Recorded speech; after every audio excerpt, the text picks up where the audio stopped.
Hello, everybody, and welcome to the Trump Tyranny Track on Monday, August the 4th. It's good to be with you.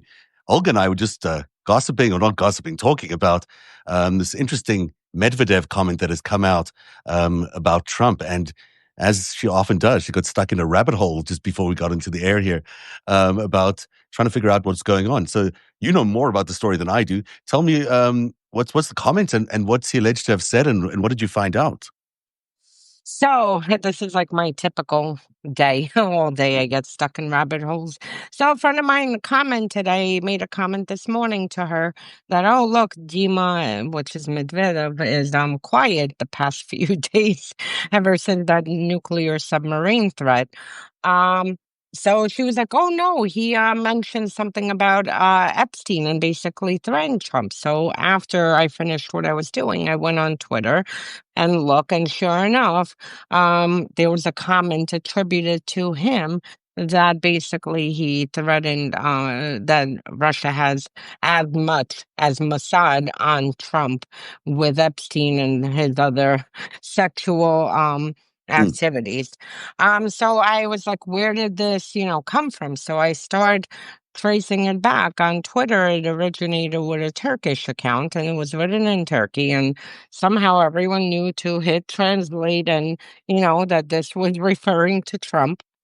Um, so it went that way. But then I wanted to see in Russian news, like, where is this Medvedev comment? Because I have not seen any statements from him at all.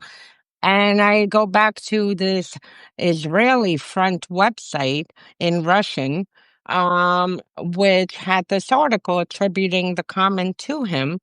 And then I trade that Israeli website back to a live journal account. There's literally two places that mention this quote.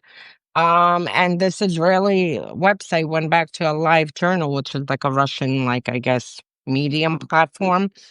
Um, and to an account to this guy who runs this, it looks like he runs this Israeli site, but it's in Russian. And he's listed in Belarus. So nothing to Medvedev. I did not see. I checked partial quotes, any kind of statements, anything Medvedev related. I have not seen any statements in Russian press of him making anything. But what it looks like is that the Russians are sending through their information operations a message to Trump using these, like bots and trolls and, third party sites. And interestingly enough, I mean, it gained a lot of traction. Even people like on Twitter who should know better commented on it, taking it as fact without even checking, like, did Even if it Medvedev. doesn't come from Medvedev, it's still coming from the Russians, most likely. So, does it really make a difference if it's coming from Medvedev's official account or whether it's coming through the obscure intelligence networks? But that's the difference because here, instead of him making a comment directly or any Russian official making a comment directly, they used an information operation to send it through link back through this thing to connect it to a Turkish account and then to make sure that it gets out in every single language. I even saw Iranian accounts who picked up on this and were pushing it. So it was So fascinating. interesting. It's so Yeah. interesting that you're able to see the entire network distribution of Well, a that's statement how. like this, of a disinformation statement, because this is what you do, obviously, and this is what I do some of the time. But it's so great to see your mind at work and to see how you've navigated all these different paths to find out the source of this. But you still think it came from the Russians, even though it sort of Yeah, has meandered. definitely came from the Russians, and it looks like it was their backhanded way of sending a message to Trump while not using any kind of official Kremlin statements. And Right. yeah, this is, I mean, I always reverse engineer operations. I've done this for over a decade since 2015 when Russia shifted their information operations on US. I would see things, and a lot of times I would see things in the far right and then reverse engineer it back to where the root of it. Sometimes I would see things percolating in Russia and warn that this is coming down the pipeline and it'll go either through the far left or the far right, because depending on what the narrative is, Russia uses both extremes to push it out. So anything CIA related, deep state related, for the most part, they used to send out through the far left. Recently, they shifted now to send it out through both avenues. But it was fascinating. So that was my This morning. is all happening on the background of Witkoff having a meeting with the Russians That's in Moscow. another one. Yeah. And so there's a lot going on. And of course, the threat of new sanctions against Russia from the United States and India as for selling those or buying that oil. It's a lot of interesting terrain for us to cover the next few days. But let's get into the Trump tyranny tracker for To today. get back to Oh, no, I Witkoff, thought you. that's another rabbit hole. You He, okay? the Russians, state media reported on Saturday that Yeah. he arrived and that he was planned to have meetings yesterday. So yesterday, I'm checking their news all day. No mention of him. I'm like, maybe they threw him in the volcano that's erupting now. Well, several of them. Nothing. And then last night, it comes out he's not even there, and I'm like, what? Like, why Oh, would Russia report he's there, but then not report? But then, no, it came out here that he's not even there. He's back in U.S. So another bizarre Russia related. mystery from this White House. Not surprising, but it's the threats are coming. The deadline is still coming for the sanctions. We'll see how that develops. It's day 196 of the Trump administration, and this is the Trump tyranny tracker. The Justice Department is demanding voter registration lists and election records from at least 19 states, including historical election data. DOJ lawyers are simultaneously pressuring states to enter information sharing agreements to investigate alleged voter fraud, a move critics describe as federal intimidation of state election officials that overreaches constitutional authority. This is very serious. This attack on states running the elections is becoming quite serious. Yeah, so we've covered it over the past several weeks. And now the latest is that 19 states are being targeted, and they want not only their voter roll, they want all historical election data. We know where this is going. And it's part of, also intimidating officials, because at the same time, a few weeks ago, we covered on the tracker that their Department of Justice is also threatening to prosecute election officials. So the fact that they are, this is an unprecedented overreach from the federal government to demand all this information to be delivered to them. And in Colorado, they even demanded access to the voting machines. So you see them now, not only wanting voter rolls and historical data and everything surrounding state, election procedures, databases, but they also want access to the voting machines. So it's disturbing. It's very disturbing. This election is going to be very, very interesting to see if we get a free and fair election. Moving to Texas, where Governor Greg Abbott has escalated redistricting tensions by threatening court action to remove Democratic lawmakers who fled the state to block GOP congressional map changes. Abbott has launched a $750,000 ad campaign and warned Democrats that they could face criminal charges or dereliction of duty as he pushes for a map that would give them 5 new GOP seats in Congress in the state. That is, just unbelievable. I've always said, going back to 2016, 17, that like the two incubators in of authoritarianism in the US is Texas and Florida, because this is really not democratic. The fact to threaten to remove Democratic Congress people out of the state houses, to threaten to prosecute them. This is not something that is normal. I know that Pritzker, they left and went to Illinois. Pritzker has, made a statement yesterday that he will shield them, make sure and try to protect them, at least there, from arrest. But the whole thing, the showdown is incredible, and we'll see what happens and what the courts ultimately decide if Abbott seeks to remove We've seen these something very members. similar before during the last time round, and the Democrats won that particular round. Let's see if they can do it again using the same tactics of leaving state.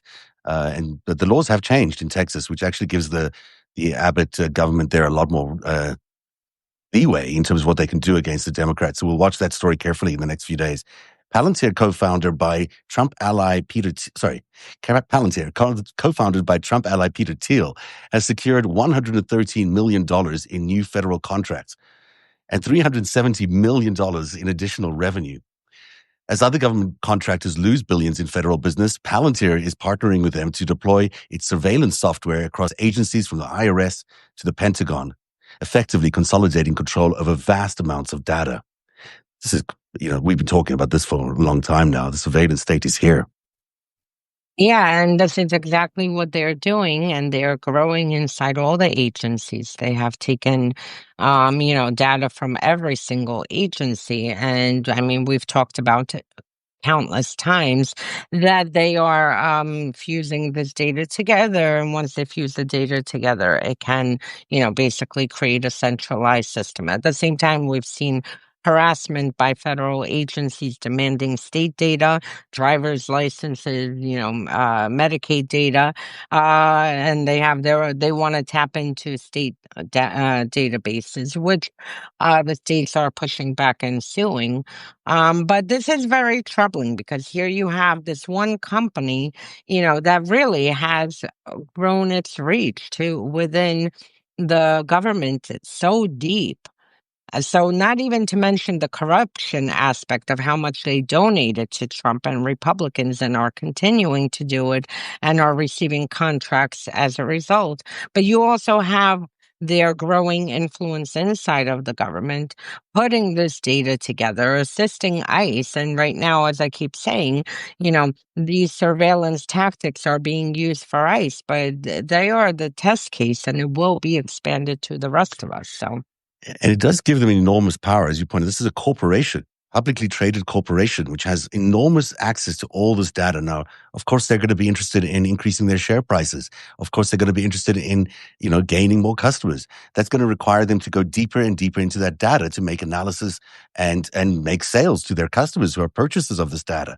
So, we really are talking about the leveraging of government data, people's data, the American people's data, in a corporate way into in the public sector. I mean, it's just in the private sector. This is very serious to have a shadow government like this almost forming that has all this access to all this data about everybody, and it's publicly traded. Yeah, and that it could weaponize against, any of us. Yeah. When it comes to it, right now they are weaponizing it against immigrants, and again, it will expand.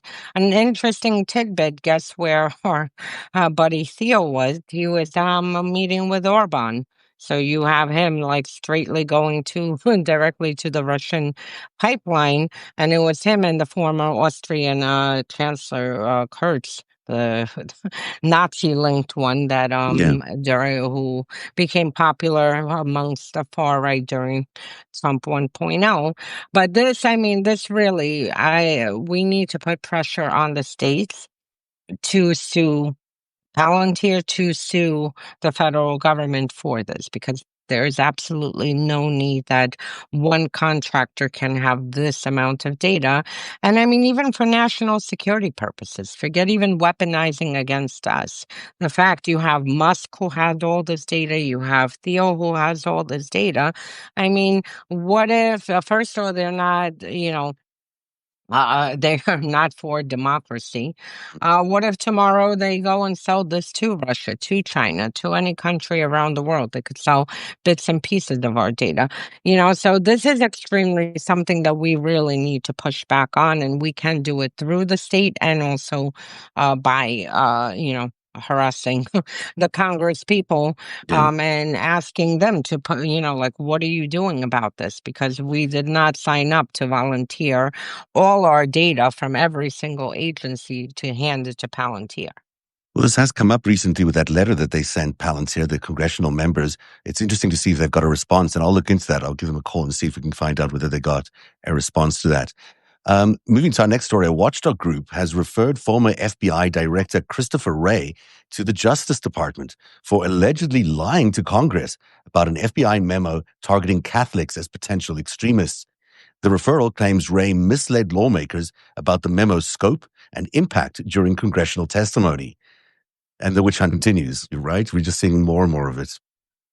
It's escalating now that Trump has his people set. You see this now snowballing, and it's just going to get worse and worse. Interestingly, the only or the one who broke this story and where I really saw it meanly is Fox News. So they got that exclusive. But yeah, you're going to see this continuation of Trump's retribution agenda and using our agencies, whether it's IRS, Department of Justice, Department of Homeland Security, whatever it is, to go after his critics. And so far, we have Adam Schiff on the list for quote unquote mortgage fraud. Letitia James in New York being under investigation, quote unquote mortgage fraud. Act Blue, Indivisible, Chris Krebs from cybersecurity, Miles Taylor. I mean, the list is on and on. It's growing. And literally what they promised is what they are delivering. I mean, they didn't hide any of this. Didn't Donald Trump appoint Ray? I think he did. Yeah. Yeah. So, I mean, Well, he all these great people that he hired seem to be doing some terrible things. he appointed Powell, and he's under investigation Yeah, for true. construction of the Federal Reserve. And, Trump even gaslit us by saying that, this is Powell with Biden's bad mistake.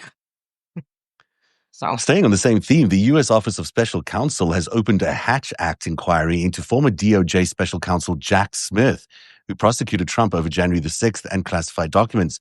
Republican Senator Tom Cotton pushed for the probe, alleging that Smith interfered with the 2024 elections.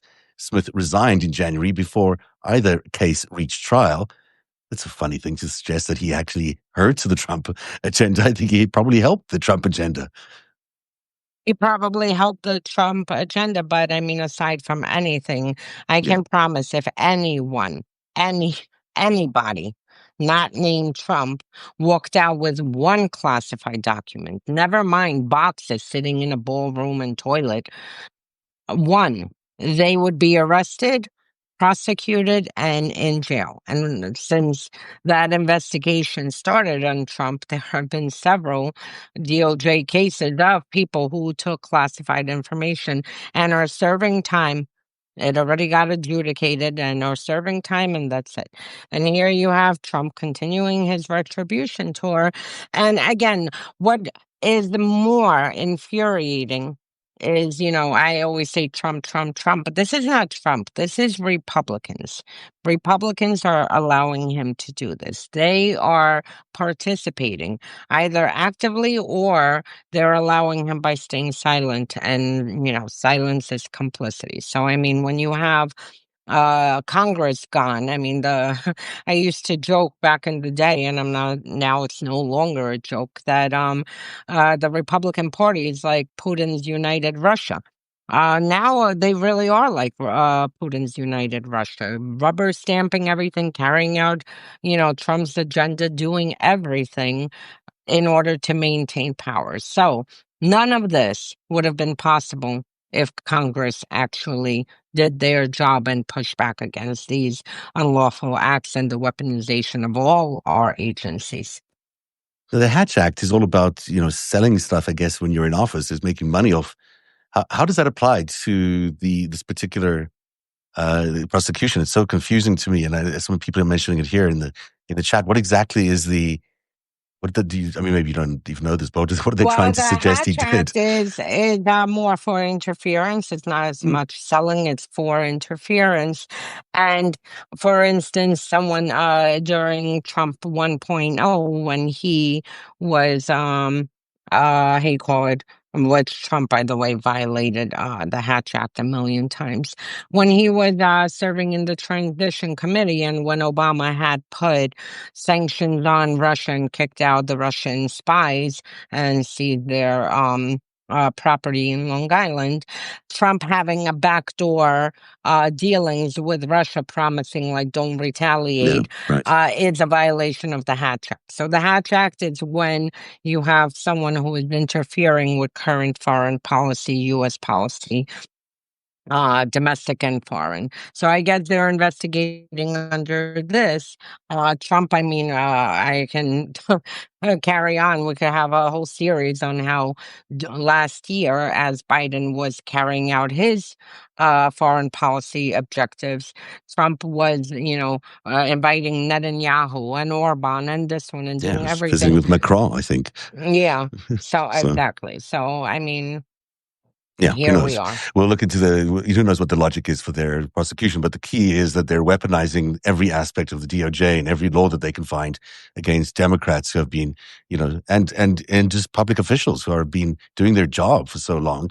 It's just, it's a complete weaponization of the system, which it's not intended to be, of course, that way.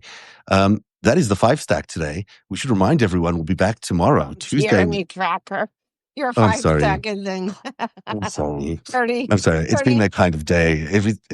It's a Trump tyranny tracker. And we'll be back tomorrow with Authoritarianism 101 at 8 p.m., which was our 8th session. It's our 11th.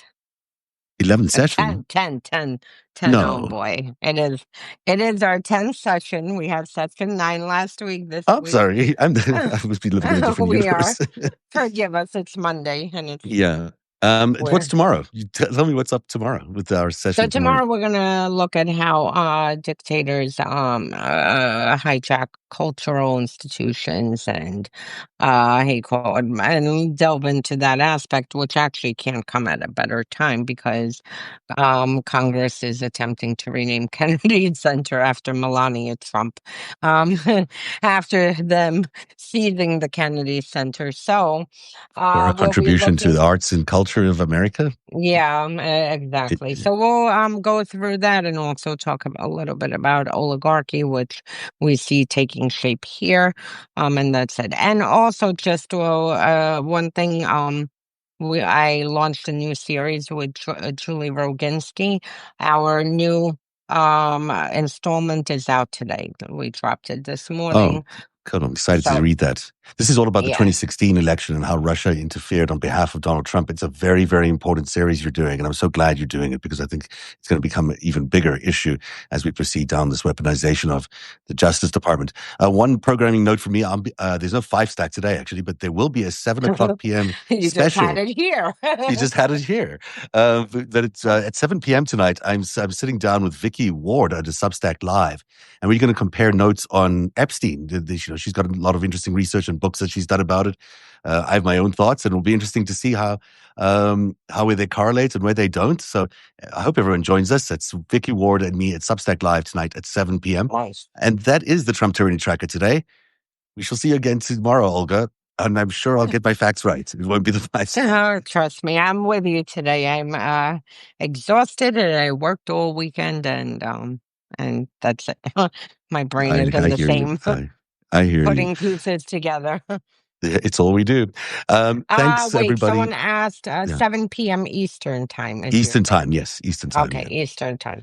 All right. I'm looking forward to that. Okay, cheers, everyone, and have a great day. We'll see you tomorrow, Olga. Bye. Bye.